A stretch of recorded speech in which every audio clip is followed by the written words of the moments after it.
We're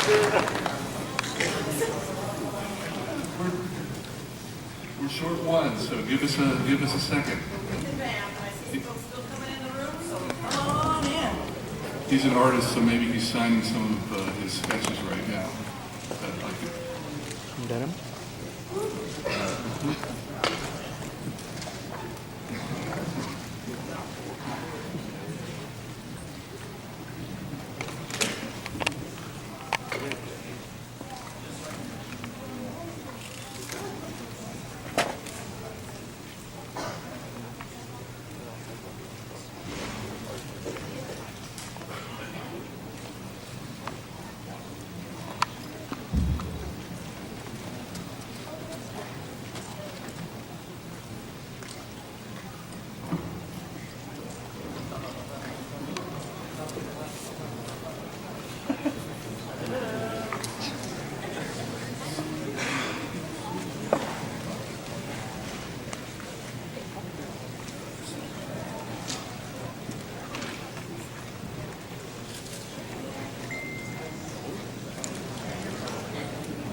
Ladies and gentlemen, welcome to the celebration of X-Men the Animated Series.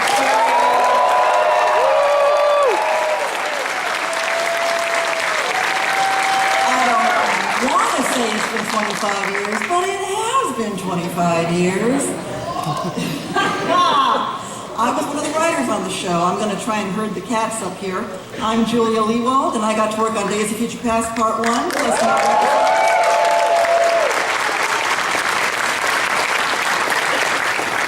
On the far end, we have Bob Skier, who was also Days of Future Past Part 2. We have Len Uhley, who brought the world Nightcrawler.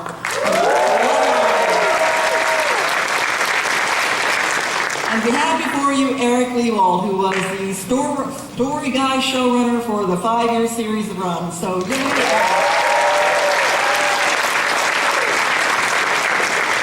we'll be honest, we're missing Larry Houston right now. Hopefully he'll be here in just a moment, but until then, we thought we'd take you back so we can all remember what it felt like.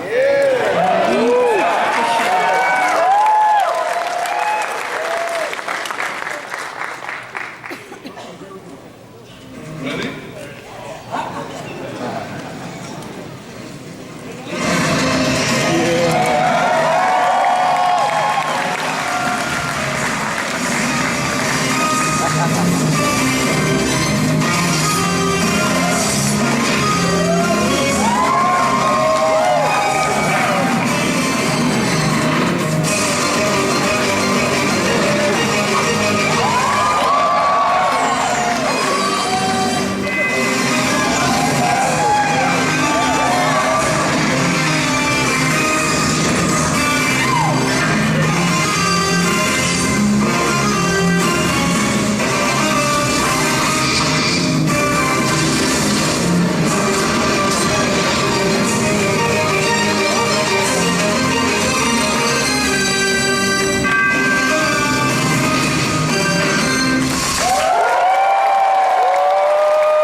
Song that launched a million earworms.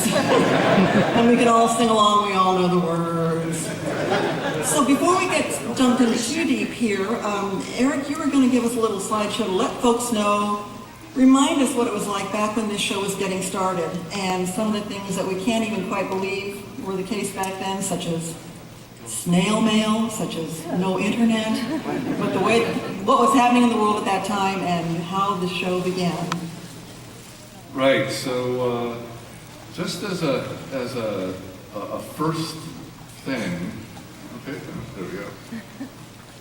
Here we go. So, just as a first reference point, it's probably hard for you younger people to remember. There were no Marvel movies back in 1992. When we got this job, we kind of had to figure it out on the fly how to do it. And there was not much love or understanding in Hollywood for comic books or superheroes. And I think one of the reasons is that they kind of didn't get it. Oh, good, Larry's here. So anyway, Here's some sense of a couple of the Marvel shows they attempted back in the 60s and 70s, and they just kind of, they didn't get the spirit. And so if you ask one of the networks, which, why can't we do a superhero Marvel show? Well, this is the reason, because they were all failures. Well, this lady believed in X-Men. Margaret Lesh is the reason you're all sitting here. She...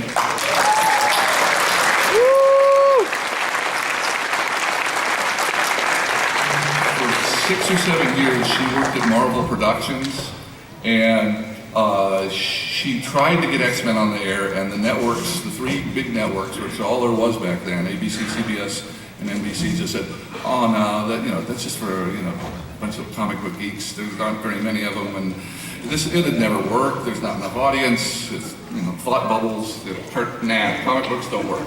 So for 6 years she tried. She couldn't get it on, and then she got hired to run a kids network.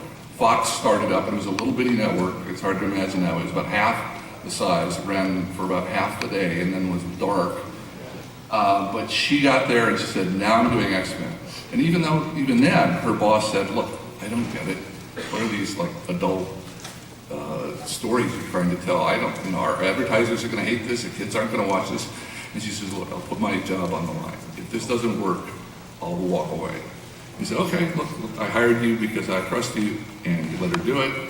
She hired as her right-hand man Sidney Eywater, who was like a grown-up 9-year-old boy. And this one guy supervised X-Men, Batman, The Tick, Spider-Man, Beetlejuice. He gave every note to every showrunner. He was our boss. He was our hands-on I think guy. there may have been a Batman series he was giving to at the same time. But he really believed that kids liked challenging stories. They didn't need to be talked down to, that we could make this as challenging as we wanted. And he said, "Oh, great," because we'd all worked in the business for 10 years, and 9 out of 10 times we weren't allowed to push the envelope. We weren't allowed to tell the stories we wanted to tell. And this guy is saying, "No, more. And that's the reason. It's not that, we writers are incapable on other shows to do the work. It's that these bosses asked us to and let us do it. And again, kudos to them for letting us do it. Real quick.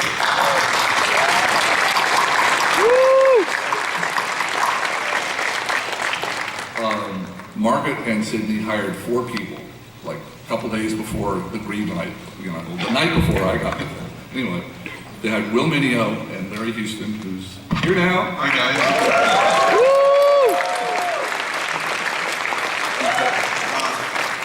Yeah, because she loved them and trusted them, and she'd worked with them, and she knew that they were huge Marvel geeks, and that they cared deeply about the X-Men and wanting to do the X-Men right. So they had that on that side. On the writing side, they hired me and Mark, Mark Edens, a buddy of mine from college. We'd written together for about 15 years. And when we were hired that night before the green light meeting on the show, we couldn't have told you who 2 X-Men were. And luckily, we read real fast, and Larry sat down with me for a couple days and filled me in on everything.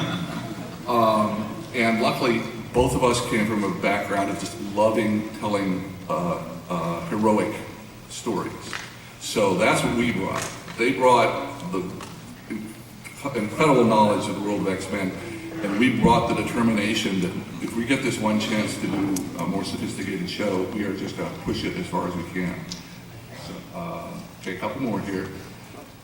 Well, for 8 months we worked on it, and all that time, lots of people in Hollywood said, "No, dumb it down. Where are the gags? Where's the pets? Why? Nobody's going to watch this." The advertisers were revolting. They didn't like what they were reading in our scripts. But luckily, the day it premiered, it almost immediately went to the #1 in the country. And you guys saved it because you watched it and you liked it.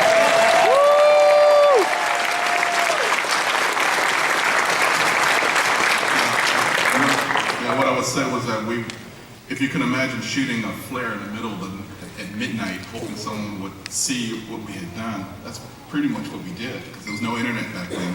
We just kind of flew by the seat of our plans, and it shows the material that we believed in. Yeah, and it's weird when you're an animation writer or artist, because you do all this work and it takes 7 or 8 months, sometimes a year, before you see it realized and before people see it. So you have to trust yourself and hope, and during all that time, keep other people from changing it. And so again, when it finally came out and it was a hit, for the next 4 years, we were able to, no more problems, no more criticisms. And when people ask how it is we ended up, we've all worked on 40 or 50, Larry's worked on 75 shows in Los Angeles over his career. Why is it this one worked where the others didn't? And I mean, we did work on the other ones, and some of them were very successful. But this one, there's just something special. It's lightning in the bottle, and if we knew the magic, we'd replicate it. But we don't. It's something bigger. And so I looked and I saw really 3 things that really helped it. One, we had this great basis for a television show, which is the X-Men with mutants, which is in effect family full of mutants with this father figure herding them around and keeping them out of trouble. And that, if you don't know the history of it, started in the 60s, went out of print because it wasn't very successful. And then in late 74, Len Uhley and Dave Cockrum were asked to reinvent it and bring it back. It's something very different. It used to be younger people that were all American. Now it's going to be adults that were international. So Len was in charge of it. Dave did the designs. And about 2 episodes in, Len got bumped up to editor-in-chief at Marvel and looked around and said, "Who? Anybody here want to take over for me?" And there was Chris Claremont going like this. And so that then gave us 17, he and John Byrne, that gave us 17 years of great foundation and story. And so we're thankful for that, and we respect that. And just as a reference point, here's 3 images from 3 different versions of the same story that we started with Claremont and Byrne. And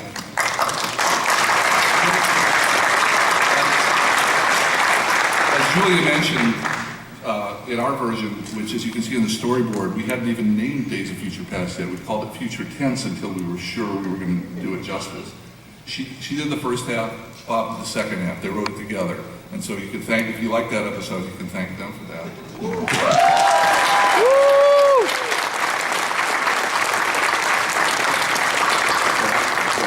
Finally, we'd like to think, we built on this great stuff that was handed to us. We'd like to think the movie folks built on some great stuff that was handed to them from us. And the second thing is, I think we treated the characters. We certainly got some giggles from the 8 and 9-year-olds. We weren't quite sure what was going on here. But they were adult characters, mostly in their 30s, and with a 50-something boss in a wheelchair. We treated these people as real people who had real adult lives and real adult emotions. And I think that's a difference between some shows that work and don't. If you do that, you're way ahead because people connect with it. And even better, Larry against the rules, because Marvel was very restrictive about who you could show anywhere back then. He snuck 200 Marvel characters.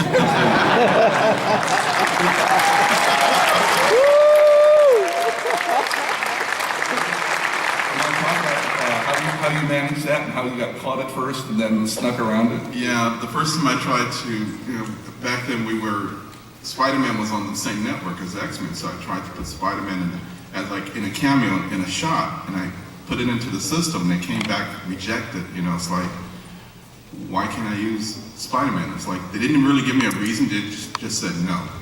And it's like, okay, Later on what happened is that what I discovered was that there was an episode called Genosha, and the writers wrote Mutant 1, 2, 3, 4, 5, 6, into the show. And so what I did was I brought my comic book collection into work, put it on the Xerox machine, and I said, okay, make this one Blob, make this Mystique, make this Sunfire, make this North Star. But I kept the original names. mutant 1, 2, 3, 4, 5, 6. Put it into the system, came back, no problem. I went, oh, okay.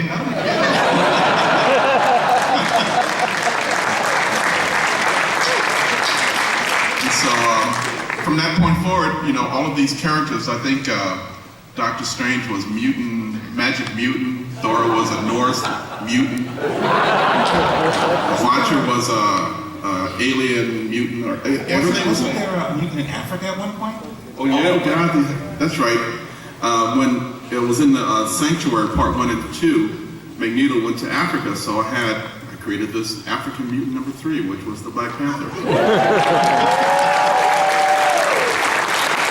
And you notice the first appearance of Deadpool there. That was in Charles Xavier's hallucination. This character was attacking him. Yeah, with the, you know, having a character that can, you know, change shape, it was great. And it was like, oh, let's put Deadpool in there. You know, it's kind of cool.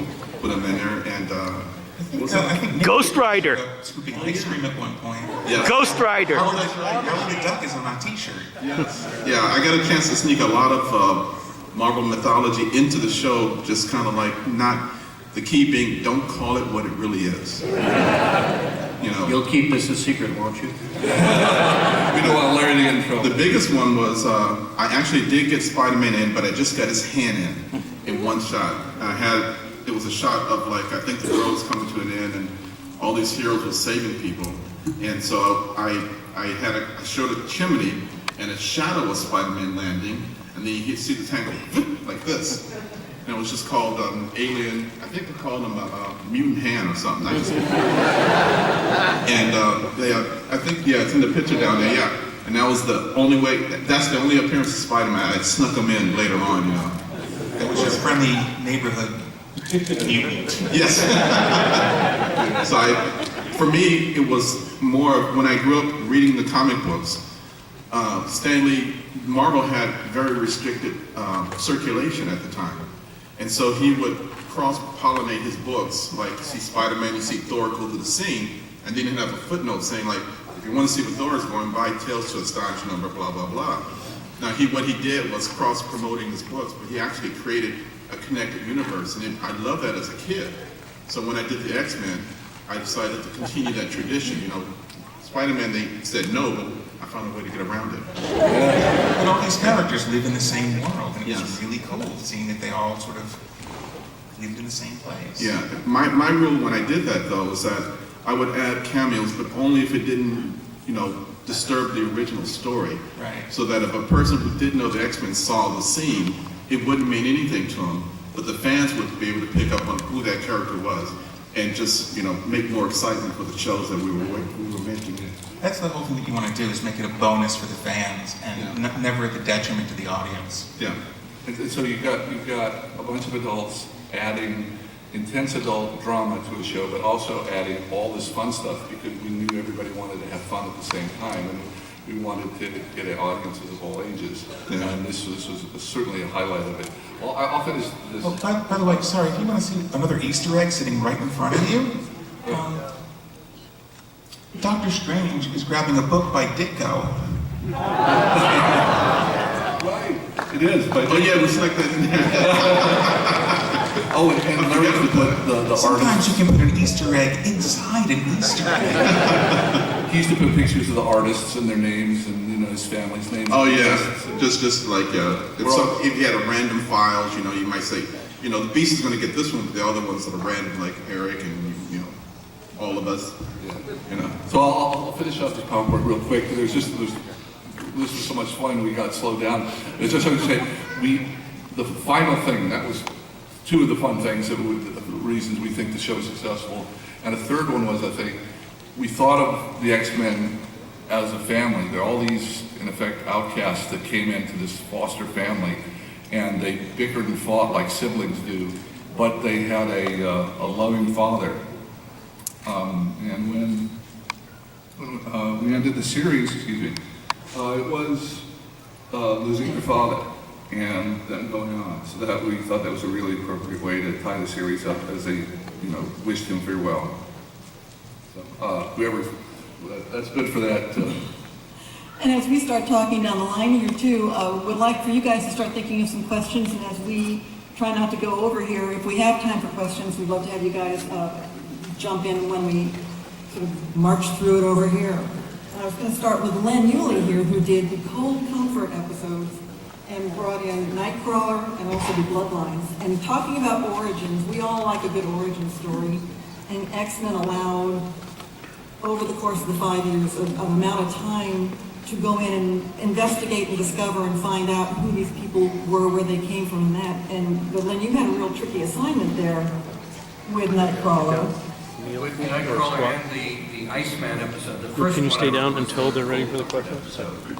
And what was lovely about that was our marching orders were You didn't get down, though. X-Force as well, right? So we not only got a chance to see a flashback with the X-Men in their original spandex, but then got a chance to bring in a whole new bunch of characters, and I assume this was a field day for the fans of the comic books. And then subsequently, Eric was kind enough to assign me the task of doing an episode that used Nightcrawler. And I believe, to the best of our knowledge, it was the first time issues of faith had been discussed in a children's program that wasn't Davy and the Giant or the VeggieTales or Superbook or any of those, which are all wonderful properties, and I've written for a couple of them, but this was the chance to do something in so-called mainstream animation. And so it was wonderful. And speaking again about Sydney Iwanter, we originally had a very convoluted story where there were Nazis and machine guns and snowboards, and it was weird. But he kept saying, no, no, no, I want to hear about a loving, giving God. And he wanted us just to nail the debate about faith between someone, Wolverine, who might have lost his faith, and this character who, despite all evidence to the contrary, had great faith. So it gave us a chance to do a fairly sophisticated melodrama in the context of a long underwear show. So we were happy about that. It was also kind of wonderful that the character with the most faith, the most Christian character, if you will, was the one who looked like a demon. And that's his, pardon the expression, cross to bear. But it's been, from fan feedback, when people say, you worked on X-Men, I said, yeah, and I explained what I did. Everybody says, oh, that episode. And so it apparently, had some resonance with a lot of people. That's some people, and obviously, as you can imagine, it was a real delicate struggle to talk to the network censor who has to worry about nasty letters from parents all over the country. And Avery Coburn, who was wonderful. The show wouldn't have been half as good if we had a different person saying, you can't do that, you can't do that. She loved the books, so she was on our side. And that made all the difference. And in this one, we had done 40-some episodes, and we established some goodwill with her, and we said, we're going to try to do a show. This is not much action in it. It's going to be only 3 or 4 other characters, but it's going to be about Wolverine struggling with the idea of faith because he meets somebody that just exudes it. And this is where we're introducing Nightcrawler. And the idea came, from me who didn't know the X-Men that well. I just read, a two-sentence description about Nightcrawler and said, oh, he's a devout Christian. I thought, well, wait a minute. We got to have that be the center of the story, and not thinking for a second that nobody would let us do that on kids' television. But then, when we look back on it, that's what we try to do with almost all the episodes. Focus on the character first, and what they're going through, and who they're going through with, and who matters to whom, and worry about if the city was going to explode, or a super mutant was going to come down from outer space, whatever the big spectacle was. That felt to us kind of interchangeable, like gunfights in a Western. What was really grabbed us were the personal stories. And Len's 2 Nightcrawlers were 2 of our highlights on that. Back to origin stories, if you go over to Bob, he had one of the darker, more ferociously interesting, because it got very visual, and maybe Larry can talk about the art after Bob talks about the story, but the Rogue origin story, where she got her superpower from draining it from Miss Marvel. And Bob fought to get that story.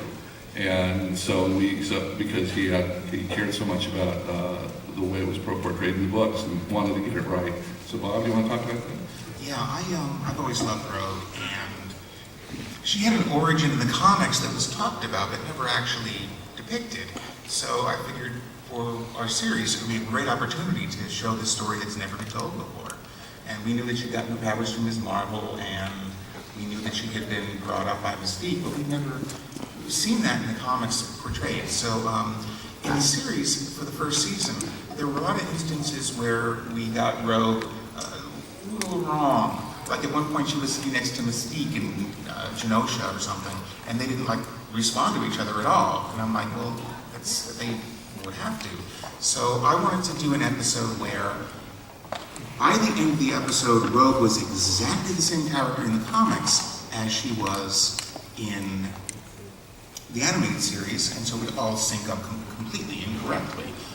So toward that end, I told her origin story, and it was a really dark, very serious story because Rogue has this past where she has done this horrible, horrible thing to Ms. Marvel, and she has stolen her life and her identity, not just her powers, I mean, she's stolen her soul. And she has to live with this now, and it's something that is so dark and so heavy, this burden, she can't live with it, which is why Professor X helped suppress these memories. And what was great was because in the second season, Professor X was out of the picture. Then Rogue suddenly has no one to help her suppress this, and so these things are coming back to haunt her, literally. At the same time, Mystique is trying to use this to get Rogue back, and so there's this incredible set of dynamics and spin going on between Rogue and Mystique, and Rogue and Ms. Marvel, and Rogue and her father in a backstory, and then Rogue and Mystique as Mystique being a mother. So it's all about parenting, and it was all about guilt. It was all about the things that we carried, the repercussions of the things that we're forced to carry with us. And so it became a very, very serious-minded story, and I'm really gratified that I got to tell a story like that with such gravitas behind it. Yeah, I just remember some of the most spectacular kind of surreal images when she was struggling and kind of losing it in that episode. I don't know who did the boards, but Yeah, when those sequences came in, where they went into the mine and they were fighting each other, I actually reboarded all of that. there you go. That's why it looks so good. So I could, it was so important, and what I got from the board guys was kind of plain, so I figured I needed to kick it up more excitement. My background, when I have a lot of anime, I watched a lot of anime, so I added that to the show, but I wanted to make sure that it was as dramatic and exciting as it could for all of the fans out there. Because at the time also, I don't even think we had her name. We didn't know what her real name was at the time. They named her in the live action. They named her in the movies in 2000. Back then she was only known as Rogue, and Chris Claremont insists her name is Rogue. It's just Rogue. Right. So her name being Marie or whatever. Yeah. I'm sorry, her name is Rogue.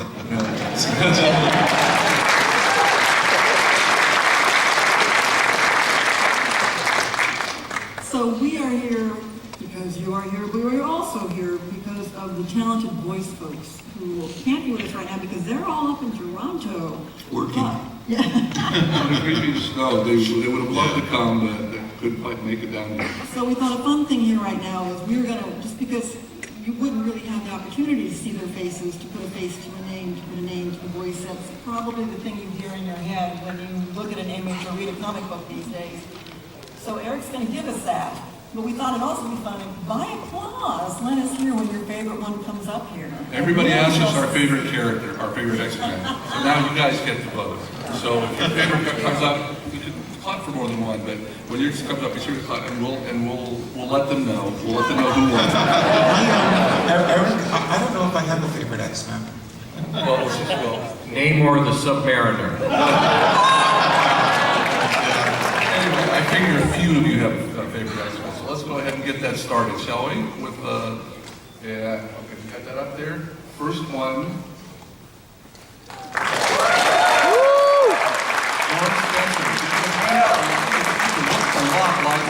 Look a lot like their character. It's pretty amazing. Beast is 6'4". But not blue. And by the way, during the show, she was married to the Professor X actor, and they had a baby during the recording of the first season. So there is a double mutant baby out there somewhere. Yeah. Allison Smith.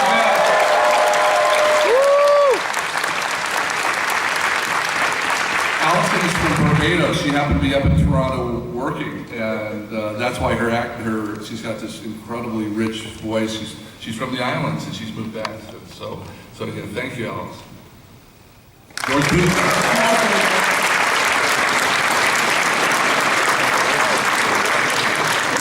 Chris Potter.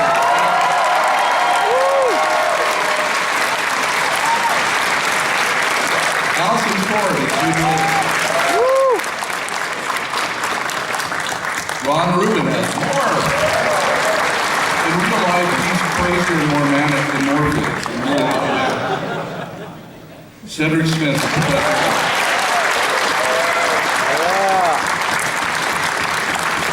Jennifer Dale is Mystique. How did the casting guys get it so good? I don't know. Philip Aiken, Bishop.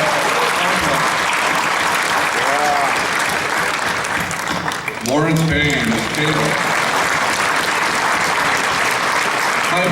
He's a tough rock and roller. Adrian Huff is Nightcrawler.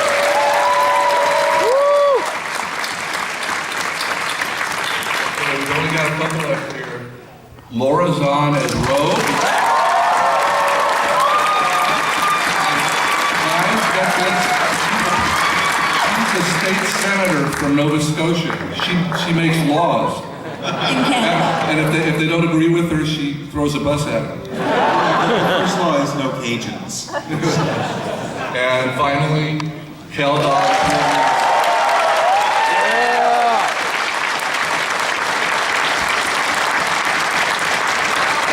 By the way, Cal, besides being a great guy, he is a jazz singer. He does Sinatra. Great voice. So anyway, I'm gonna venture that we're pretty close to a tie between Gambit and Wolverine. What do you guys think? Yeah. I don't think we have to break it. I'll let them both win. It's like in the Olympics, it happens sometimes. But thanks, guys. They'll appreciate it when they hear the tape. So now, if folks want to start heading to the microphone for questions, I was going to do a quick question about Mr. Sinister, and going to you, Larry, about the design issues that came with that wonderful character. I mean, one of the things I tried to do on the show was that I tried to be always accurate to what was designed in the show. And so when we would bring the comic books in and take a look at it and copy it as accurate as we could.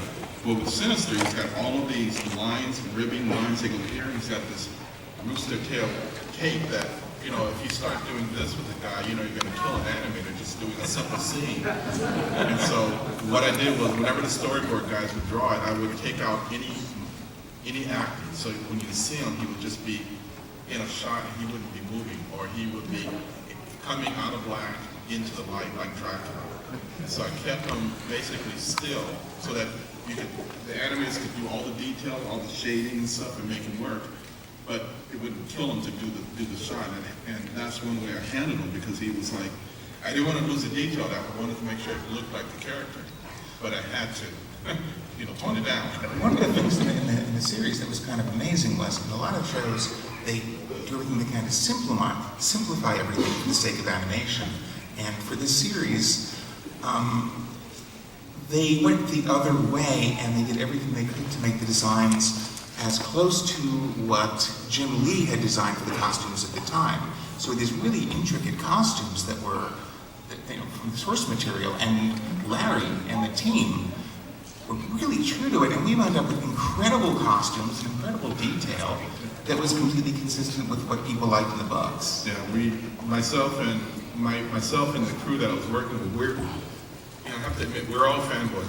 We all grew up with Marvel books from 60s, 70s, and 80s, and 90s, and that was our thing we wanted to always do, is try and bring that mythology to the shows, and also try and be as accurate as we could in everything that we were doing. And we were able to accomplish that.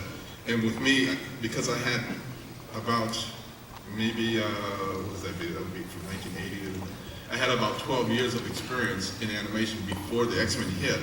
So I knew all the production speed bumps along the way. So I could take the storyboards and eliminate all the things that could affect production, so I could go through the system really fast without taking on too much time. And one thing you'll notice in all the X-Men shows, I never let them walk.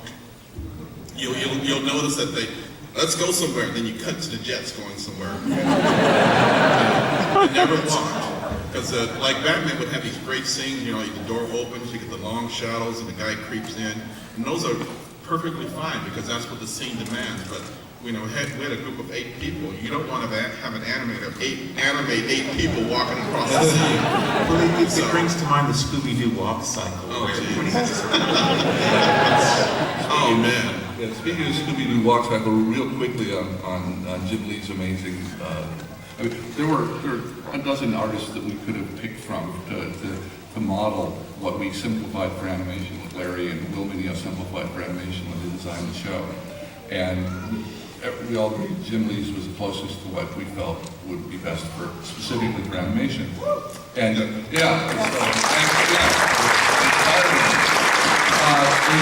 anecdote, a fun one. And by the way, the book, if you guys are curious about this, we've got it at our table.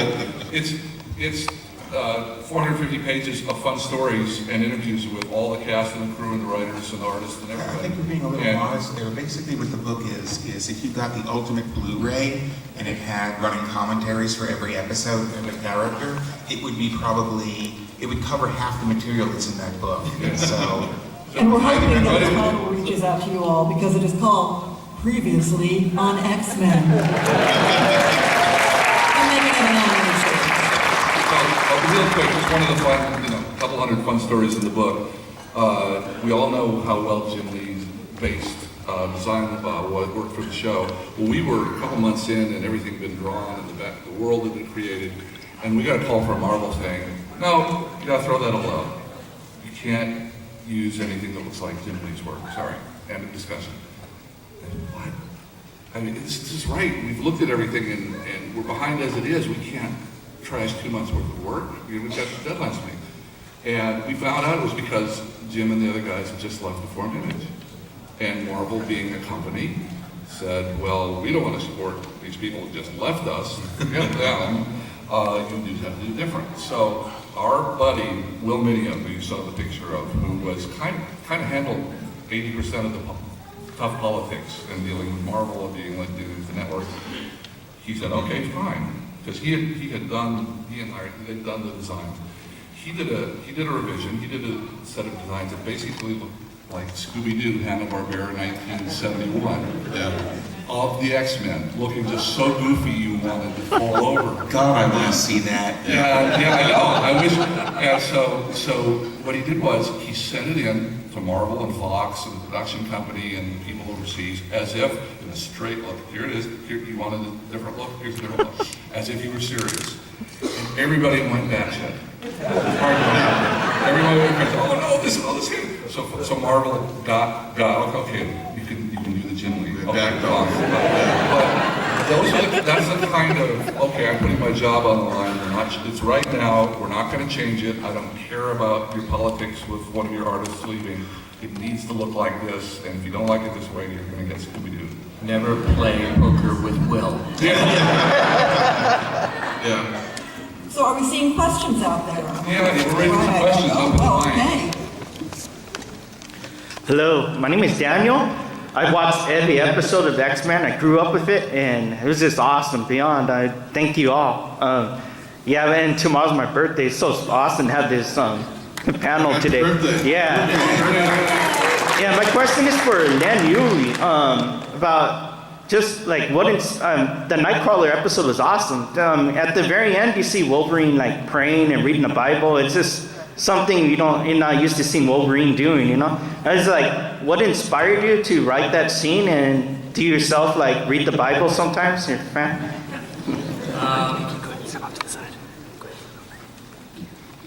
Let's see how to put this delicately.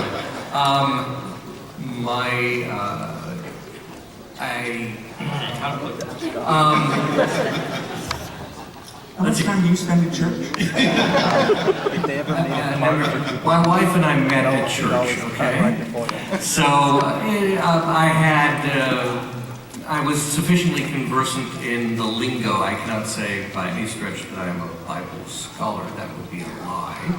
But I felt at the time when we worked on this that it was something that was, I could identify with the search for meaning, and I thought it was appropriate since he had come into the show as, the bitter cynic that he is, that perhaps by exposure to this very unusual character, that perhaps he might have been in touch with something that he had pushed aside in his life.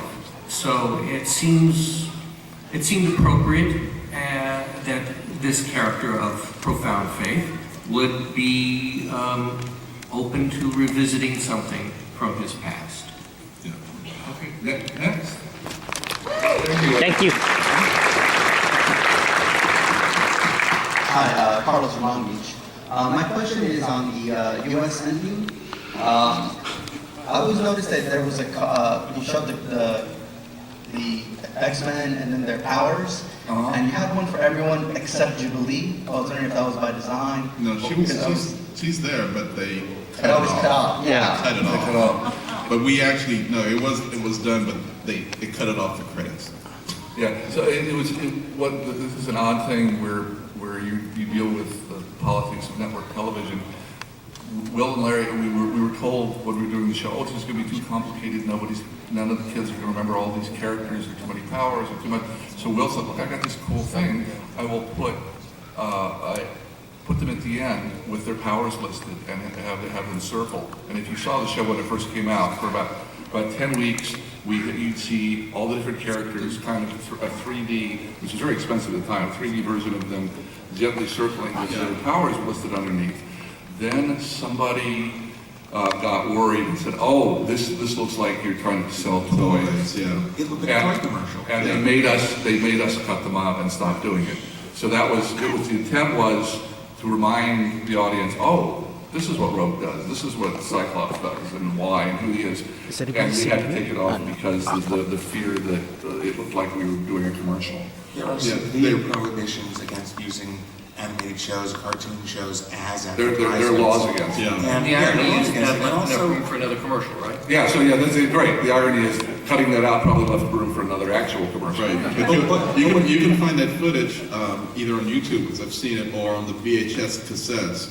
Because what happened was when the shows aired, Jubilee got cut off because they would blow up something and cover it up for like either the next show or the station ID or whatever. So the cut it terrible off. thing about it is that it was an opportunity for people to see, for the first time ever, superheroes rendered in 3D. It was a great opportunity. It's like, wow, look at that, they're in 3D. Right. And then, then people just misinterpreted it, Yeah. and so this really cool thing got kind of taken away. I also want to take a point here, as we saw in the opening sequence there, all hail Larry there, that you saw every character. It's a master class in introducing people who don't know the characters to the characters, and celebrating for the folks who came to it from a comic book background. But yes, introducing each of the characters, each with a name, each with a power, and in less than, what is it? It's a minute, and just to give you guys a sense of how quick and imaginative Larry and Will, who kind of did that jointly, or that Larry did a version and said, have a look at this.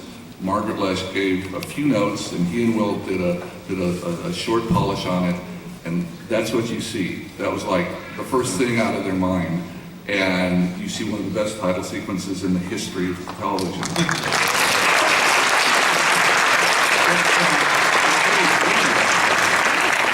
What's very brilliant about that opening is it tells you, it lets you see who the characters are, it tells you their names, it shows you their powers, it shows you who the villains are, and most importantly, it shows you where the X-Men fit in the world that they live in, because you can see also the persecution that they're facing, as well as the villains that they're fighting. So within 1 minute, if you know nothing about this world, you know everything you need to know to watch and enjoy the episodes. Right, So very it's really quite brilliant. Next, please.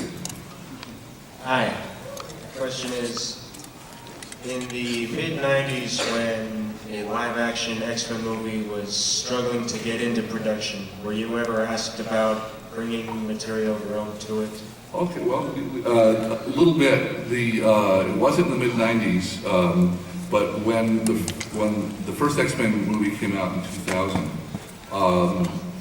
it happened that it's also it's for Fox, so the producers of the movie knew Margaret and knew of us and knew that we had this marvelous success on our hands, but they were struggling. They didn't really kind of understand the characters or the story, which is odd. But in Hollywood, features and television are separate.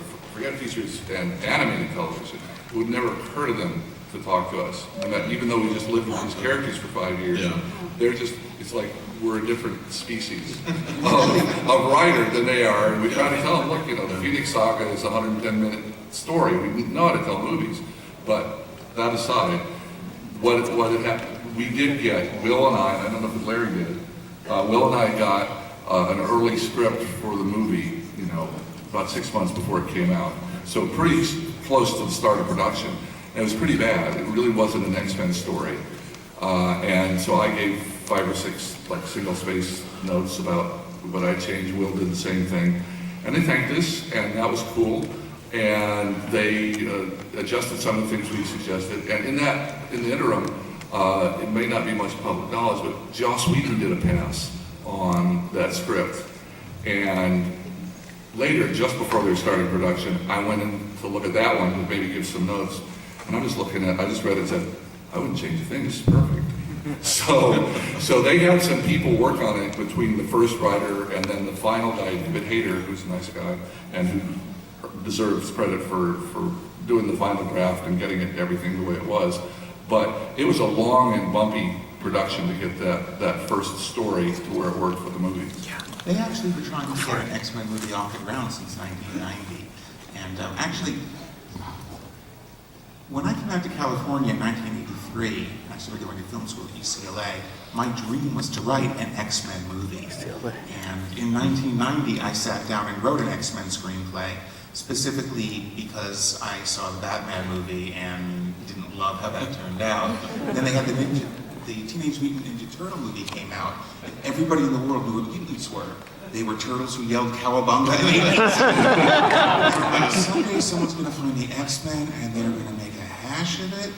I need to write my X-Men movie. And so having come out in 83 and 90, I wrote an X-Men feature. And to me, it was a distillation of everything I loved about Claremont and Byrne.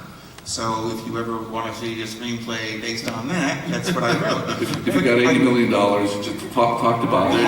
It's a screenplay that will never see the dark of a movie theater, but it's the thing I'm most proud of writing because I felt like I waited until I was in a place where I could tell the story the way I wanted to tell it, and the right way. But because of that, because I had sat down and instilled these characters for so long, when they announced they were doing the X-Men series, I had written for Beetlejuice. And they... For me. For you, yes. He came up with the very first job ever. And so I said to Eric, listen, I know these characters chapter and verse. I know what they dream about at night. And so I sat down and wrote, the character bios because I wanted to make sure that Wolverine's not an angry guy with claws, okay? He's Logan. He has a certain, ethos behind him. He has a certain code that he lives by. Scott isn't Cyclops isn't the stalwart leader of the X-Men.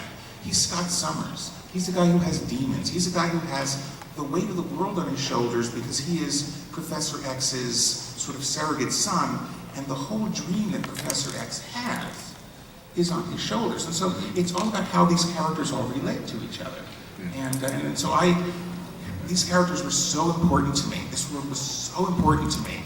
That like Larry, it's like, okay, if they're going to do the X-Men, they're going to do it right, and I'm going to do everything I can to make sure this is for the ages. Yeah. And so, it was, and actually, the 3 factors that made the show so absolutely amazing were, people behind it who were just absolutely obsessed and loved the characters. Yeah. You had a network where the main executive, Sidney Arwanter, who is the greatest superhero you've never heard of, he wanted to do a very, very serious show about race relations, and he was just adamant about, we're going to tell this story, and it's going to be, it's going to be serious. And the third thing, and I think the most important thing, was that we had Eric and Mark and Julia behind the series, and because they weren't X-Men fanatics like we were, because they came to it with an objective point of view, an objective eye, they were coming to this world for the first time, and they were able to introduce people to this world for the first time in a way that made it so accessible that we're filling the room here today, 25 years later. Yeah, I want to give a shout out to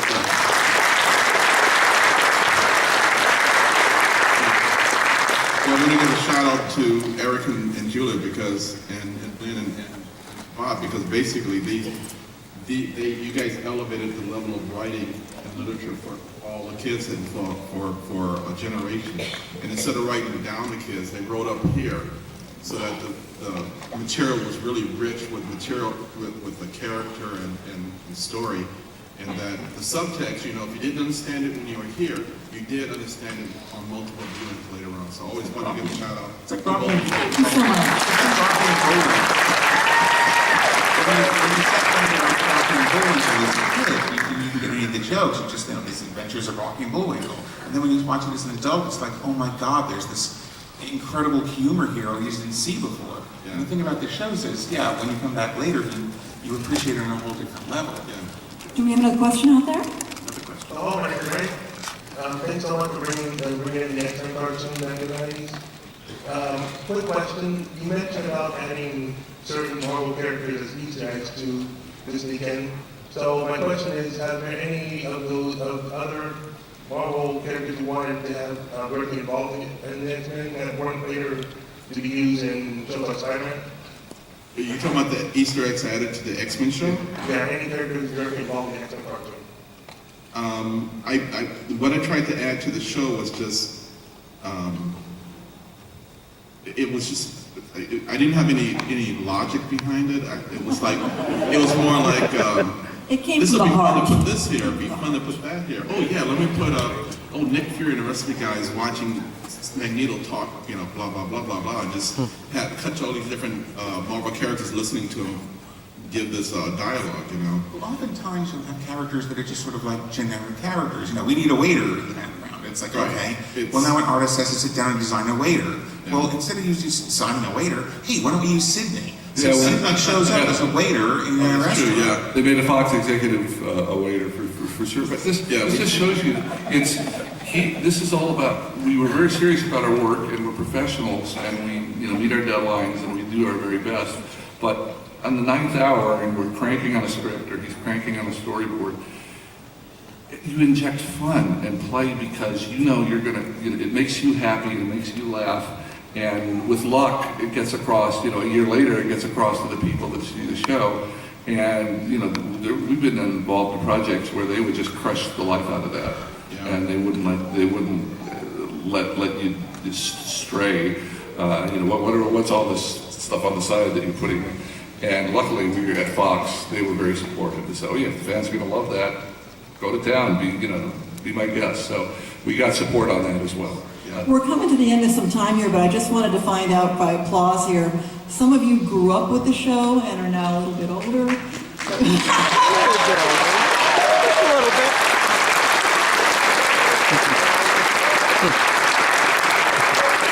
I may I inquire, how many of you now are perhaps passing it on to the little ones, young ones in the audience?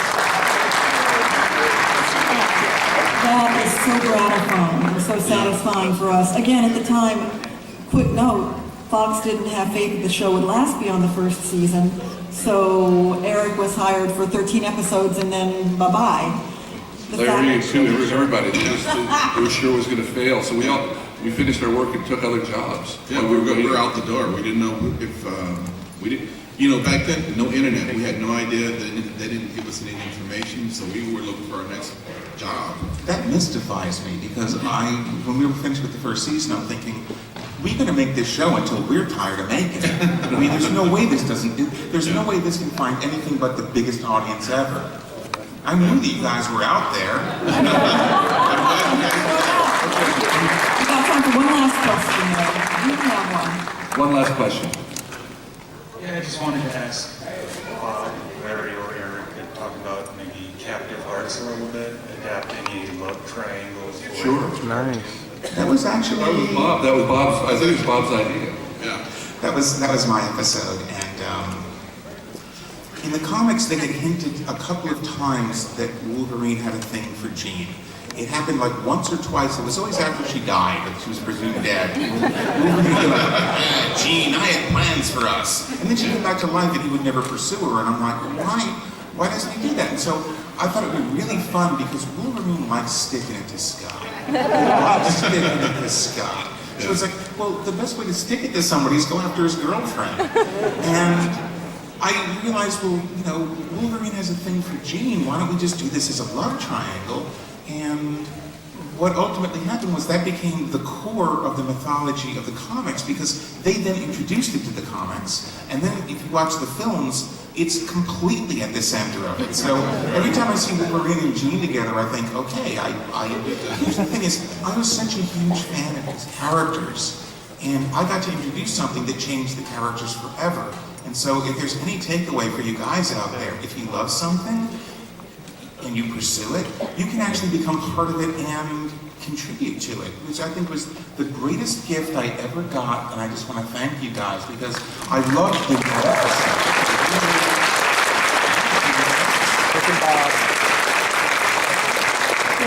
We're getting the wrap-up signal here. I'm getting that sense. We just want to say quick here, Bob Skier, folks.